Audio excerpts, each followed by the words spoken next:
ನಮಸ್ಕಾರ. ಎಸ್ಎಸ್ಎಲ್ಸಿ ಮುಖ್ಯ ಪರೀಕ್ಷೆ 1 2024ರಲ್ಲಿ ನಡೆದಿರುವಂತಹ ಎಸ್ಎಸ್ಎಲ್ಸಿ ಮುಖ್ಯ ಪರೀಕ್ಷೆ 1 ಪೂರ್ಣಗೊಳಿಸದೇ ಇರುವ ಅಥವಾ ಉತ್ತೀರ್ಣರಾಗದೇ ಇರುವಂತಹ ವಿದ್ಯಾರ್ಥಿಗಳಿಗೆ ಪರೀಕ್ಷೆ 2 ಇರುವಂತದ್ದಾಗಿದೆ. ಈ ಪರೀಕ್ಷೆ 2ನೇ ಅವಧಿಯ ಪರೀಕ್ಷೆಗೆ ವಿಶೇಷ ತರಗತಿಗಳ ಕ್ರಿಯಾ ಯೋಜನೆಗೆ ಸಂಬಂಧಿಸಿದಂತೆ ಈ ವಿಡಿಯೋದಲ್ಲಿ ನೋಡ್ಕೊಂಡು ಬರೋಣ. 2024ರ ವಿಶೇಷ ತರಗತಿಗಳ ಕ್ರಿಯಾ ಯೋಜನೆ ಮಾದರಿಯಾಗಿರುವಂತದ್ದು ಇದಾಗಿರುವಂತದ್ದಾಗಿದೆ. ಇಲ್ಲಿ ಶಾಲೆ ಹೆಸರನ್ನ ಬರೆದುಕೊಳ್ಳಬಹುದಾಗಿರುವಂತದ್ದು. ದಿನಾಂಕ 15/5/2024ರಿಂದ 5/6/2024ರವರೆಗೆ ವಿಶೇಷ ತರಗತಿಗಳು ನಡೆಸಬೇಕಾಗಿರುವಂತದ್ದು. ಈ ಒಂದು ಅವಧಿಯಲ್ಲಿ ನಡೆಸುವಂತಹ ವಿಶೇಷ ತರಗತಿಗಳಿಗೆ ಸಮಾಜ ವಿಜ್ಞಾನ ವಿಷಯಕ್ಕೆ ಸಂಬಂಧಿಸಿದಂತೆ ಯಾವ ರೀತಿಯಾಗಿರುವಂತಹ ಒಂದು ಮಾದರಿ ಕ್ರಿಯಾ ಯೋಜನೆಯನ್ನ ಸಿದ್ಧಪಡಿಸಿಕೊಳ್ಳುವುದು ಅನ್ನೋದನ್ನ ಈ ವಿಡಿಯೋದಲ್ಲಿ ನೋಡ್ಕೊಂಡು ಬರೋಣ. ಪೂರ್ತಿಯಾಗಿರುವಂತಹ ವಿಡಿಯೋವನ್ನು ವೀಕ್ಷಿಸಿ ಹಾಗೂ ನಿಮಗೆ ಈ ವಿಡಿಯೋ ಇಷ್ಟ ಆದಲ್ಲಿ ಲೈಕ್ ಮಾಡಿ. ಕ್ರಿಯಾ ಯೋಜನೆಯಲ್ಲಿ ಗಮನಿಸಬೇಕಾಗಿರುವಂತಹ ಕೆಲವೊಂದಿಷ್ಟು ಅಂಶಗಳು ಇಲ್ಲಿರುವಂತದ್ದಾಗಿದೆ. ಮೊದಲನೇದಾಗಿ 2ನೇ ಅವಧಿಯ ಪರೀಕ್ಷೆಗೆ ಅರ್ಹ ಎಲ್ಲ ವಿದ್ಯಾರ್ಥಿಗಳನ್ನು ದಿನಾಂಕ 16/5/2024ರ ಒಳಗೆ ನೋಂದಾಯಿಸುವಂತೆ ಮಾಡುವುದು.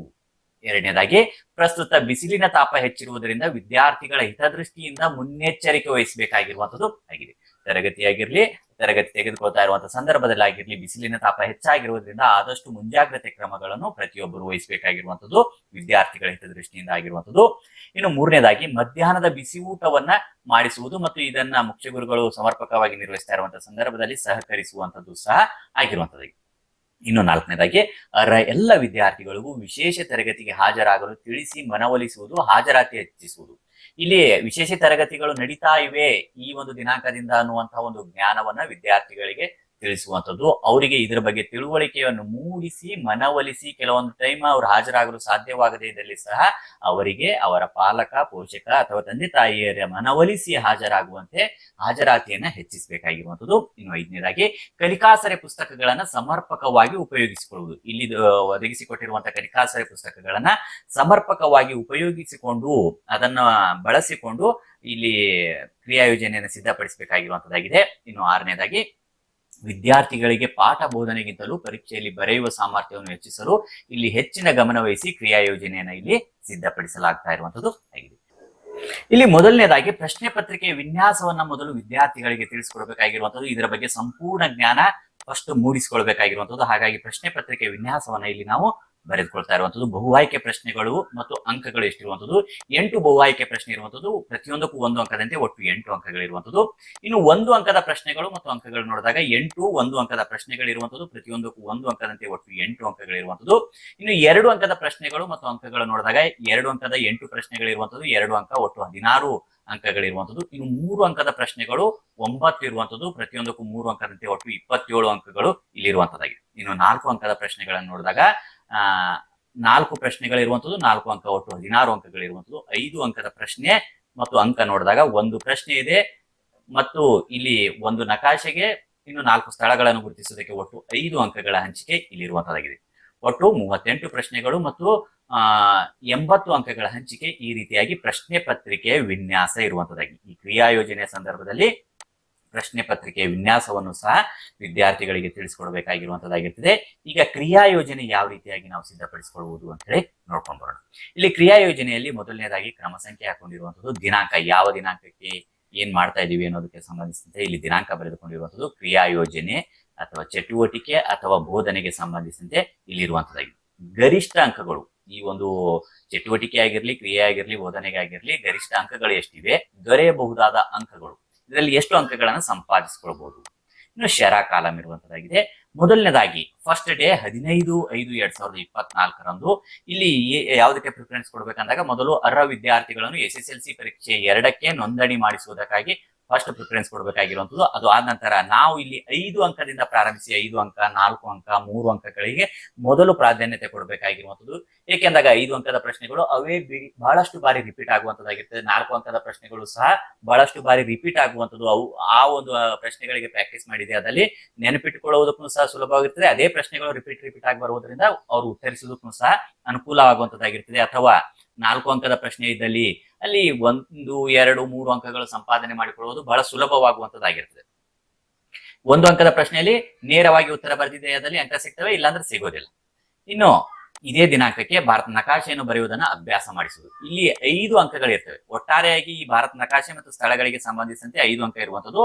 ಭಾರತ ನಕಾಶೆ ಒಂದಕ್ಕೆ 1 ಅಂಕ ಇರ್ತದೆ. ಒಂದು ಭಾರತ ನಕಾಶೆ ಬರೆಯುವುದನ್ನ ಪ್ರಾಕ್ಟೀಸ್ ಮಾಡಿಸಿದೆ ಆದಲ್ಲಿ 1 ಅಂಕ ಪರ್ಫೆಕ್ಟ್ ಆಗಿ ದೊರೆಯುವಂತದ್ದು ಆಗಿರ್ತದೆ. ಇನ್ನು ಉಳಿದಿರುವಂತ 4 ಅಂಕಗಳು 4 ಸ್ಥಳಗಳಿರ್ತವೆ. ನಾವು ಇಲ್ಲಿ ಗರಿಷ್ಠ 5 ಅಂಕಗಳು ಇರುವಂತದ್ದು. ದೊರೆಯಬಹುದಾಗಿರುವಂತಹ ಅಂಕಗಳು 1 ಅಂಕ ಭಾರತ ನಕಾಶೆ ಬರೆಯುವುದಕ್ಕೆ, ಇನ್ನು 4 ಸ್ಥಳಗಳಿವೆ. ಅದರಲ್ಲಿ ಕನಿಷ್ಠ 3 ಸ್ಥಳಗಳನ್ನು ಗುರುತಿಸುವಂತ ಸಾಮರ್ಥ್ಯ ಬೆಳೆಸಿಕೊಂಡಿದೆ. ಅದರಲ್ಲೂ ಸಹ 4 ಅಂಕಗಳ ಸಂಪಾದನೆ ಮಾಡಿಕೊಳ್ಳುವಂತ ಸಾಮರ್ಥ್ಯ ಇಲ್ಲಿ ಬರುವಂತದ್ದಾಗಿರ್ತದೆ. ಇನ್ನು 16ನೇ ತಾರೀಕು 16/5/2024 ನೋಂದಣಿ ಆಗದೇ ಇರುವಂತಹ ಅರ್ಹ ಎಲ್ಲ ವಿದ್ಯಾರ್ಥಿಗಳನ್ನು SSLC ಪರೀಕ್ಷೆ 2ಕ್ಕೆ ನೋಂದಣಿ ಮಾಡಿಸಲು ಮನವೊಲಿಸಿ ನೋಂದಣಿ ಮಾಡಿಸುವುದು. ವಿದ್ಯಾರ್ಥಿಗಳಿಗೆ ಮನವೊಲಿಸಬೇಕು, ಪಾಲಕ ಪೋಷಕರಿಗೂ ಸಹ ಮನವೊಲಿಸಿ ನೋಂದಣಿ ಮಾಡಿಸುವಂತಹ ಕಾರ್ಯವನ್ನ ಮಾಡಬೇಕಾಗಿರುವಂತದ್ದು. ಇದರ ಜೊತೆಗೆ ಭಾರತ ನಕಾಶೆ ಮತ್ತು ಸ್ಥಳಗಳನ್ನ ಅಭ್ಯಾಸ ಮಾಡಿಸುದು. ನಕಾಶೆಯನ್ನ ಹಿಂದಿನ ದಿನದಲ್ಲಿ ಪ್ರಾಕ್ಟೀಸ್ ಮಾಡ್ತೀವಿ, ಅದನ್ನ ರಿವಿಷನ್ ಮಾಡಿಕೊಂಡು ನೆಕ್ಸ್ಟ್ ಸ್ಥಳಗಳನ್ನು ಸಹ ಗುರುತಿಸುವುದಕ್ಕೆ ಇಲ್ಲಿ ಪ್ರಾಕ್ಟೀಸ್ ಮಾಡ್ಕೊಳ್ಬೇಕಾಗಿರುವಂತದ್ದು. ಇಲ್ಲಿ ಅಂಕಗಳನ್ನ ನಾವು ಒಂದೇ ಬಾರಿಗೆ ತೆಗೆದುಕೊಂಡಿರುವಂತದ್ದಾಗಿದೆ.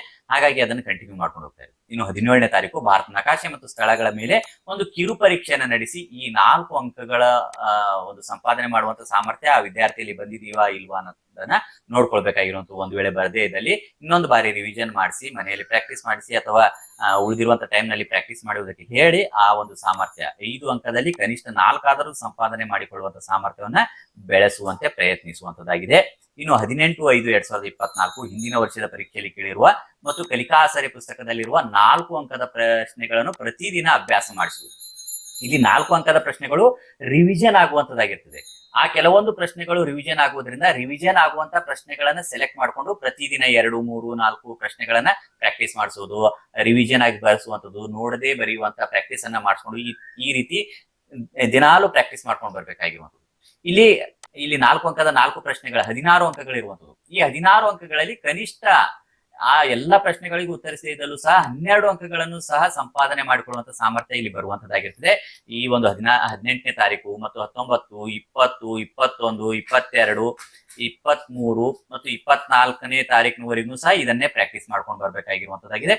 ನಂತರ 25ನೇ ತಾರೀಕು ಈ 4 ಅಂಕದ ಪ್ರಶ್ನೆಗಳು ದಿನಾಲೂ 2, 3, 4 ಎಷ್ಟು ಸಾಧ್ಯ ಇದೆಯೋ ಅಷ್ಟು ವಿದ್ಯಾರ್ಥಿಗಳ ಒಂದು ಸಾಮರ್ಥ್ಯವನ್ನು ಗುರುತಿಸಿಕೊಂಡು, ಕೆಲವೊಂದು ವಿದ್ಯಾರ್ಥಿಗಳು 4 ಪ್ರಶ್ನೆಗಳ ಪ್ರಾಕ್ಟೀಸ್ ಮಾಡ್ತಾರೆ, ಕೆಲವು 2 ವಿದ್ಯಾರ್ಥಿಗಳು, ಕೆಲವು 3 ಪ್ರಶ್ನೆಗಳು, ಅಥವಾ ಕೆಲವೊಂದು ವಿದ್ಯಾರ್ಥಿಗಳು ಒಂದೇ ಪ್ರಾಕ್ಟೀಸ್ ಮಾಡ್ಕೊಂಡು ಬರ್ತಾ ಇದ್ದಾರೆ. ಈ ರೀತಿಯಾಗಿ ದಿನಾಲು ಪ್ರಾಕ್ಟೀಸ್ ಮಾಡಿ ಆತನಿಗೆ ಬರೆಯುವುದಕ್ಕೆ ಹೇಳಿ ಬರೆದಿರುವಂತಹ ಉತ್ತರವನ್ನು ಚೆಕ್ ಮಾಡುವಂತದ್ದು ಈ ರೀತಿಯಾಗಿ ಮಾಡ್ಕೊಂಡು ಬಂದು 25ನೇ ತಾರೀಕುವರೆಗೂ ಕಂಟಿನ್ಯೂ ಮಾಡಿ 25ನೇ ತಾರೀಕು ಒಂದು ಕಿರು ಪರೀಕ್ಷೆ ನಡೆಸಿ ಅದನ್ನ ದೃಢಪಡಿಸಿಕೊಳ್ಬೇಕಾಗಿರುವಂಥದ್ದು. ಇಲ್ಲಿ ಕನಿಷ್ಠ 12 ಅಂಕಗಳನ್ನು ಸಂಪಾದನೆ ಮಾಡಿಕೊಳ್ಳುವಂತ ಸಾಧ್ಯತೆ ಇರುವಂತದ್ದು ಆಗಿದೆ. ಇನ್ನು ಇದಾದ ನಂತರ 26/5/2024 ಹಿಂದಿನ ವರ್ಷದ ಪರೀಕ್ಷೆಯಲ್ಲಿ ಕೇಳಿರುವ ಮತ್ತು ಕಲಿಕಾಸರೆ ಪುಸ್ತಕದಲ್ಲಿರುವ 3 ಅಂಕದ ಪ್ರಶ್ನೆಗಳು ಪ್ರತಿದಿನ ಅಭ್ಯಾಸ ಮಾಡಿ. ಇಲ್ಲಿ ಕಲಿಕಾಸರೆ ಪುಸ್ತಕ ಬಹಳ ಉಪಯೋಗಕಾರಿಯಾಗಿರುವಂತದ್ದು. ಅದರಲ್ಲಿರುವಂತಹ 3 ಅಂಕದ ಪ್ರಶ್ನೆಗಳನ್ನ ಗುರುತಿಸಿಕೊಂಡು ಇಂಪಾರ್ಟೆಂಟ್ ಆಗಿರುವಂತದ್ದು, ಆ ವಿದ್ಯಾರ್ಥಿಗಳು ಪ್ರಾಕ್ಟೀಸ್ ಮಾಡಲು ಸಾಧ್ಯ ಇರುವಂತ. ಕೆಲವೊಂದು ವಿದ್ಯಾರ್ಥಿಗಳು ಇನ್ನೂ ಟಫ್ ಆಗಿರುವಂತ ಪ್ರಾಕ್ಟೀಸ್ ಮಾಡಿರ್ತಾರೆ, ಇನ್ನು ಕೆಲವೊಂದಿಷ್ಟು ವಿದ್ಯಾರ್ಥಿಗಳು ಬಹಳ ಸುಲಭವಾಗಿರುವಂತದ್ದಾಗಿರುತ್ತೆ. ಎಷ್ಟು ಸಾಧ್ಯ ಇದೆಯೋ ಅಷ್ಟನ್ನ ಪ್ರಾಕ್ಟೀಸ್ ಮಾಡ್ತಾ ಹೋಗಬೇಕಾಗಿದೆ. ಇಲ್ಲಿಯೂ ಸಹ ಆ ವಿದ್ಯಾರ್ಥಿಯ ಒಂದು ಸಾಮರ್ಥ್ಯವನ್ನು ಪರೀಕ್ಷೆ ಮಾಡಿಕೊಂಡು 1, 2, 3 ಪ್ರತಿದಿನ ಎಷ್ಟು ಸಾಧ್ಯ ಇದೆಯೋ 4, 5 ಸಹ ಸಾಧ್ಯ ಇರುವಂತಹ ವಿದ್ಯಾರ್ಥಿಗಳಿದ್ದಲ್ಲಿ ಅಷ್ಟನ್ನ ಪ್ರಾಕ್ಟೀಸ್ ಮಾಡಿಸಬಹುದು. ಇಲ್ಲಿ 27 ಅಂಕಗಳಿಗೆ ಈ ರೀತಿಯಾಗಿರುವಂತಹ ಪ್ರಶ್ನೆ ಇರುವಂತದ್ದು. ಇದರಲ್ಲಿ ಕನಿಷ್ಠ 18 ಅಂಕಗಳನ್ನು ಸಂಪಾದನೆ ಮಾಡಿಕೊಳ್ಳುವಂತಹ ಸಾಮರ್ಥ್ಯವನ್ನ ಬೆಳೆಸಬಹುದಾಗಿರುವಂತದ್ದು. ಈ ರೀತಿಯಾಗಿ ಈ ಒಂದು ಪ್ರತಿದಿನ 3 ಅಂಕದ ಪ್ರಶ್ನೆಗಳನ್ನ ಹೀಗೆ ಇದನ್ನ ಕಂಟಿನ್ಯೂ ಮಾಡ್ಕೊಳ್ತಾ 27, 28, 29 ಮತ್ತು 30ನೇ ತಾರೀಕುವರೆಗೂ ಕಂಟಿನ್ಯೂ ಮಾಡಿ 31ನೇ ತಾರೀಕು ಇದರ ಮೇಲೆ ಒಂದು ಕಿರು ಪರೀಕ್ಷೆಯನ್ನ ಮಾಡ್ಕೊಳ್ಬೇಕಾಗಿರುವಂತದ್ದು. ಅದಾದ ನಂತರ ಕನಿಷ್ಠ ಸಂಪಾದನೆ ಮಾಡಿಕೊಳ್ಳಬಹುದಾಗಿರುವಂತಹ ಅಂಕಗಳನ್ನ ಗುರುತಿಸಿಕೊಂಡು ಮತ್ತೆ ಮುಂದೆ ಕಂಟಿನ್ಯೂ ಮಾಡ್ಕೊಂಡು ಬರಬೇಕಾಗಿರುವಂತದ್ದು. ಇನ್ನು 1/6/2024 2 ಅಂಕದ ಪ್ರಮುಖ ಪ್ರಶ್ನೆಗಳಲ್ಲಿ ಪುನರಾವರ್ತನೆ ಆಗಿರುವಂತ. ಇಲ್ಲಿ 2 ಅಂಕದ ಪ್ರಶ್ನೆಗಳನ್ನ ನೆನಪಿಟ್ಕೊಳ್ಳೋದು ಸ್ವಲ್ಪ ಕಷ್ಟ ಆಗ್ತದೆ. ಯಾಕಂದಾಗ ಆ ವಿದ್ಯಾರ್ಥಿ ಸ್ವಲ್ಪ ಇತರ ವಿದ್ಯಾರ್ಥಿಗಳಿಗಿಂತೂ ಸ್ವಲ್ಪ ಹಿಂದುಳಿದಿರಬಹುದಾಗಿರುವಂತದ್ದಾಗಿರ್ತದೆ. ಯಾಕಂದಾಗ ಈ ಫಸ್ಟ್ ಪ್ರಯತ್ನದಲ್ಲಿ ಸಾಧ್ಯವಾಗಿಲ್ಲ. ಹಾಗಾಗಿ ಇಲ್ಲಿ 2 ಅಂಕದ ಪ್ರಶ್ನೆಗಳಲ್ಲಿ ಈ ರಿವಿಷನ್ ಆಗಿರುವಂತ ಕೆಲವೊಂದೇ ಪ್ರಶ್ನೆಗಳನ್ನ ಸೆಲೆಕ್ಟ್ ಮಾಡ್ಕೊಂಡು ಆ ಒಂದು ಪ್ರಶ್ನೆಗಳು, ಈಗ ಉದಾಹರಣೆಯಾಗಿ ಬಾಲಕಾರ್ಮಿಕತೆಗೆ ಸಂಬಂಧಿಸಿದಂತೆ, ಮಹಿಳಾ ಸಬಲೀಕರಣಕ್ಕೆ ಸಂಬಂಧಿಸಿದಂತೆ ಈ ರೀತಿಯಾಗಿರುವಂತಹ ಕೆಲವೊಂದು ಪ್ರಶ್ನೆಗಳನ್ನ ಸೆಲೆಕ್ಟ್ ಮಾಡ್ಕೊಂಡು ಅದೇ ಪ್ರಶ್ನೆಗಳನ್ನ ಪ್ರಾಕ್ಟೀಸ್ ಮಾಡ್ತಾ ಇರುವಂತದ್ದು ಇದರಲ್ಲಿ. ಹಾಗಾಗಿ ಕೇವಲ ನಾವು 8 ಅಂಕಗಳನ್ನು ಸಂಪಾದನೆ ಮಾಡಿಕೊಳ್ಳುವಂತ ಸಾಮರ್ಥ್ಯವನ್ನು ಬೆಳೆಸ್ಕೊಂಡಿದೆ. ಅದರಲ್ಲೂ ಸಹ ಕನಿಷ್ಠ 2, 3, 4 ಪ್ರಶ್ನೆಗಳಿಗೆ ಪ್ರಾಕ್ಟೀಸ್ ಆಗಿ ಪರ್ಫೆಕ್ಟ್ ಆಗಿದೆ, ಅದರಲ್ಲೂ ಸಹ ಸಾಧ್ಯವಾಗುವಂತದ್ದಾಗಿರುತ್ತೆ. ಇನ್ನು ನೆಕ್ಸ್ಟ್ 2ನೇ ತಾರೀಕು ಅದೇ ಪ್ರಾಕ್ಟೀಸ್ ಮಾಡ್ಕೊಳ್ಳುವಂಥದ್ದು. ಇನ್ನು 3ನೇ ತಾರೀಕು 2 ಅಂಕದ ಪ್ರಶ್ನೆಗಳ ಮೇಲೆ ಒಂದು ಕಿರು ಪರೀಕ್ಷೆಯನ್ನು ನಡೆಸಿಕೊಳ್ಬೇಕಾಗಿರುವಂತದ್ದಾಗಿದೆ. ಇದಾದ ನಂತರ 4ನೇ ತಾರೀಕು ಹಿಂದಿನ ವರ್ಷದ ಪ್ರಶ್ನೆ ಪತ್ರಿಕೆಯನ್ನು ಉತ್ತರಿಸುವುದಕ್ಕೆ ವಿದ್ಯಾರ್ಥಿಯನ್ನ ಬಿಡಬೇಕಾಗಿರುವಂತದ್ದು. ತರಗತಿಯಾಗಿರ್ಲಿ, ನೆಕ್ಸ್ಟ್ ಉಳಿದಿರುವಂತಹ ಸಮಯದಲ್ಲಿ ಆ ಒಂದು ಟೈಮ್ ನ ಪ್ರಕಾರವಾಗಿ ವಿದ್ಯಾರ್ಥಿಗೆ ಬಿಡಿಸುವುದಕ್ಕೆ ಪ್ರಾಕ್ಟೀಸ್ ಮಾಡಿಸಿ, ಅದರಲ್ಲಿ ಈ ಮುಖ್ಯವಾಗಿ ಪ್ರಾಕ್ಟೀಸ್ ಮಾಡಿರುವಂತಹ ಪ್ರಶ್ನೆಗಳು ರಿವಿಷನ್ ಆಗಿರ್ತವೆ, ಅವುಗಳನ್ನ ಮತ್ತೆ ಮತ್ತೆ ಬಿಡಿಸುವುದಕ್ಕೆ ಪ್ರಾಕ್ಟೀಸ್ ಮಾಡಿ ಅದನ್ನ ಸ್ಟ್ರಾಂಗ್ ಆಗಿ ವಿದ್ಯಾರ್ಥಿ ಮನಸ್ಸಿನಲ್ಲಿ ಮೂಡಿಸುವಂತಹ ಪ್ರಯತ್ನವನ್ನ ಮಾಡ್ಕೊಳ್ಬೇಕಾಗಿರುವಂತದ್ದು. ನೆಕ್ಸ್ಟ್ 5ನೇ ತಾರೀಕು ಹಿಂದಿನ ವರ್ಷದ ಪ್ರಶ್ನೆ ಪತ್ರಿಕೆಯನ್ನು ಉತ್ತರಿಸುವಂತಹ ಒಂದು ಪ್ರಯತ್ನವನ್ನು ಮಾಡಿಸುವುದಕ್ಕೆ ಹಚ್ಚಬೇಕಾಗಿರುವಂತದ್ದು. ಈ ರೀತಿಯಾಗಿ ಈ ಒಂದು 5ನೇ ತಾರೀಕುವರೆಗೂ 5/6/2024 ಈ ಒಂದು ಕ್ರಿಯಾ ಯೋಜನೆಯನ್ನು ಸಿದ್ಧಪಡಿಸಿಕೊಂಡಿರುವಂತದ್ದು. ಇಲ್ಲಿ ಗರಿಷ್ಠವಾಗಿರುವಂತಹ ಅಂಕಗಳು 64. ಇದರಲ್ಲಿ ಕನಿಷ್ಠ ಅಂದ್ರೂ 42 ಅಂಕಗಳಿಗೆ ಈ ಒಂದು ಪ್ರಾಕ್ಟೀಸ್ ಅನ್ನ ಮಾಡಿಸಬಹುದಾಗಿರುವಂತದ್ದು. ಈ ಕೆಲವೊಂದು ವಿದ್ಯಾರ್ಥಿಗಳು 42 ಅಂಕದವರೆಗೂ ತಲುಪಬಹುದು, ಇನ್ನು ಕೆಲವು ವಿದ್ಯಾರ್ಥಿಗಳು 30, 32 ಈ ರೀತಿಯಾಗಿ ತಲುಪಬಹುದಾಗಿರುವಂತದ್ದು. ಇಲ್ಲಿ ನಾವು 1 ಅಂಕದ ಮತ್ತು ಬಹು ಆಯ್ಕೆ ಪ್ರಶ್ನೆಗಳನ್ನ ಫಸ್ಟ್ ಕ್ರಿಯಾ ಯೋಜನೆಯಲ್ಲಿ ತೆಗೆದುಕೊಂಡಿಲ್ಲ. ಆ ಒಂದು ವಿದ್ಯಾರ್ಥಿಗಳಿಗೆ ಪ್ರಾಕ್ಟೀಸ್ ಮಾಡುವುದಕ್ಕಾಗಿ ಹೇಳಬಹುದಾಗಿರುವಂತದ್ದು. ಇನ್ನೂ ಒಂದು ಅಭ್ಯಾಸ ಮಾಡದೇ ಇದ್ದರೂ ಸ್ವಲ್ಪ ಆಲೋಚನೆ ಮಾಡಿ ಬರೆದಿದ್ದೇ ಆದಲ್ಲಿ ದೊರೆಯಬಹುದಾಗಿರುವಂತಹ ಅಂಕಗಳನ್ನು ಸಹ ನಾವಿಲ್ಲಿ ನೋಡ್ಕೊಳ್ತಾ ಇದ್ದೀವಿ. ಕೆಲವೊಂದು ಟೈಮ್ ನಲ್ಲಿ 1 ಅಂಕದ ಪ್ರಶ್ನೆಗಳಾಗಿರ್ಲಿ ಅಥವಾ ಬಹು ಆಯ್ಕೆ ಪ್ರಶ್ನೆಗಳನ್ನು ತೆಗೆದುಕೊಳ್ಳೋದು. ಬಹು ಆಯ್ಕೆ ಪ್ರಶ್ನೆಗಳು ಕೆಲವೊಂದು ವಿದ್ಯಾರ್ಥಿಗಳಿಗೆ ಏನೂ ಗೊತ್ತೇ ಇರಲ್ಲ, ಎಲ್ಲಾನು ಗೊತ್ತಿಲ್ಲ ಅಂದಾಗ ಏನ್ ಮಾಡ್ಬೋದಾದಾಗ 8 ಪ್ರಶ್ನೆಗಳಿರ್ತವೆ. ಈ 8 ಪ್ರಶ್ನೆಗಳಲ್ಲಿ ಯಾವ್ದಾದ್ರು ಒಂದು ಆಯ್ಕೆಯನ್ನು ಹಿಡ್ಕೊಂಡು ಉತ್ತರಿಸಿಕೊಂಡು ಬಂದಿದೆ ಅದಲ್ಲೂ ಗೊತ್ತಿರದೇ ಇದ್ದಾಗ ಗೊತ್ತಿರುವಂತಹ ಪ್ರಶ್ನೆಗಳಿಗೆ ಉತ್ತರಿಸಬೇಕಾಗಿರುವಂತ. ಒಂದ್ ವೇಳೆ ಗೊತ್ತಿಲ್ಲ ಅಂದಾಗ ಉದಾಹರಣೆಗೆ ಎಲ್ಲ ಪ್ರಶ್ನೆಗಳಿಗೂ ಸಹ ಬಿ ಉತ್ತರವನ್ನು ಬರೆದುಕೊಂಡು ಬಂದಿದೆ ಅದ್ರಲ್ಲಿ ಕನಿಷ್ಠ ಇದರಲ್ಲಿ 3 ಆದ್ರೂ ಕರೆಕ್ಟ್ ಆಗ್ಬೋದಾಗಿರುವಂತದ್ದಾಗಿದೆ. ಹೀಗೂ ಸಹ ಅಂಕವನ್ನ ವಿದ್ಯಾರ್ಥಿಗಳು ಸಂಪಾದನೆ ಮಾಡ್ಕೊಳ್ಬಹುದು. ಈ ಒಂದು ಟ್ರಿಕ್ ನು ಸಹ ಬಳಸ್ಕೊಳ್ಬಹುದಾಗಿರುವಂತದ್ದು. ವಿದ್ಯಾರ್ಥಿ ಗೊತ್ತಿದೆ ಆದಲ್ಲಿ ಬರಿಬಹುದು. ಒಂದ್ ವೇಳೆ ಗೊತ್ತಿಲ್ಲ ಅಂದಾಗ ಬಿ ಆಗಿರ್ಲಿ ಸಿ ಆಗಿರ್ಲಿ ಯಾವುದೋ ಒಂದು ಒಂದೇ ಆಯ್ಕೆನ ನಾನು ಗೊತ್ತಿರಲಾರ್ದ ಎಲ್ಲಾ ಪ್ರಶ್ನೆಗಳಿಗೆ ಉತ್ತರಿಸಿಕೊಂಡು ಬಂದಿದೆ ಅದ್ರಲ್ಲಿ ಕನಿಷ್ಠ 3ವರೆಗೂ ಕೆಲವೊಮ್ಮೆ ಏನಾಗಿರ್ತದೆ ಒಂದೇ ABCD 4 ಆಯ್ಕೆಗಳಲ್ಲಿ ಯಾವುದೋ ಒಂದು ಉತ್ತರ 4ವರೆಗೂ ಕರೆಕ್ಟ್ ಆಗ್ತವೆ, ಕೆಲವೊಂದರಲ್ಲಿ 3 ಕರೆಕ್ಟ್ ಆಗ್ತವೆ.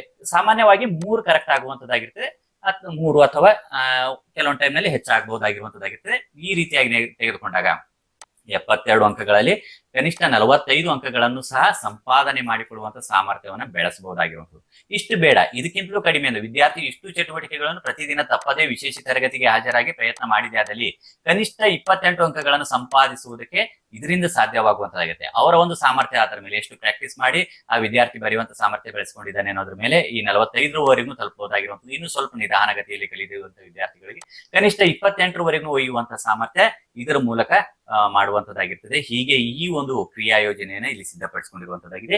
ಇಷ್ಟು ಅವಧಿಯಲ್ಲಿ, ಒಂದು ಶಾರ್ಟ್ ಅವಧಿಯಲ್ಲಿ 28 ಅಂಕಗಳನ್ನ ಸಾಮಾನ್ಯವಾಗಿ ಸಂಪಾದನೆ ಮಾಡ್ಕೊಳ್ಬಹುದು. ಇನ್ನು ಸ್ವಲ್ಪ ಹೆಚ್ಚು ಪ್ರಾಕ್ಟೀಸ್ ಮಾಡಿದೆ ಅದಲ್ಲಿ ವಿದ್ಯಾರ್ಥಿ 45 ಅಂಕವರೆಗೂ ಸಹ ಸಂಪಾದನೆ ಮಾಡಿಕೊಳ್ಳುವಂತಹ ಸಾಮರ್ಥ್ಯವನ್ನ ಬೆಳೆಸಿಕೊಳ್ಳಬಹುದಾಗಿರುವಂತದ್ದಾಗಿದೆ. ಈ ರೀತಿಯಾಗಿ ಕ್ರಿಯಾ ಯೋಜನೆ ಸಿದ್ಧಪಡಿಸಿರುವಂತದ್ದು. ಪ್ರತಿದಿನವೂ ಸಹ ಒಂದೊಂದು ವರ್ಕ್ಗೆ ಸಂಬಂಧಿಸಿದಂತೆ ವಿಡಿಯೋಗಳನ್ನು ಸಹ ನಾವು ಸಿದ್ಧಪಡಿಸಿರುವಂತದ್ದು. ಆ ವಿಡಿಯೋಗಳನ್ನು ವಿದ್ಯಾರ್ಥಿಗಳು ವೀಕ್ಷಣೆ ಮಾಡ್ಕೊಳ್ಬಹುದಾಗಿರುವಂತದ್ದಾಗಿದೆ. ಈ ವಿಡಿಯೋನ ನಿಮ್ಮ ಸ್ನೇಹಿತರೆಲ್ಲರಿಗೂ ಶೇರ್ ಮಾಡಿ. ಮತ್ತೆ ಮುಂದಿನ ಭಾಗದಲ್ಲಿ ಭೇಟಿಯಾಗೋಣ. ಧನ್ಯವಾದ.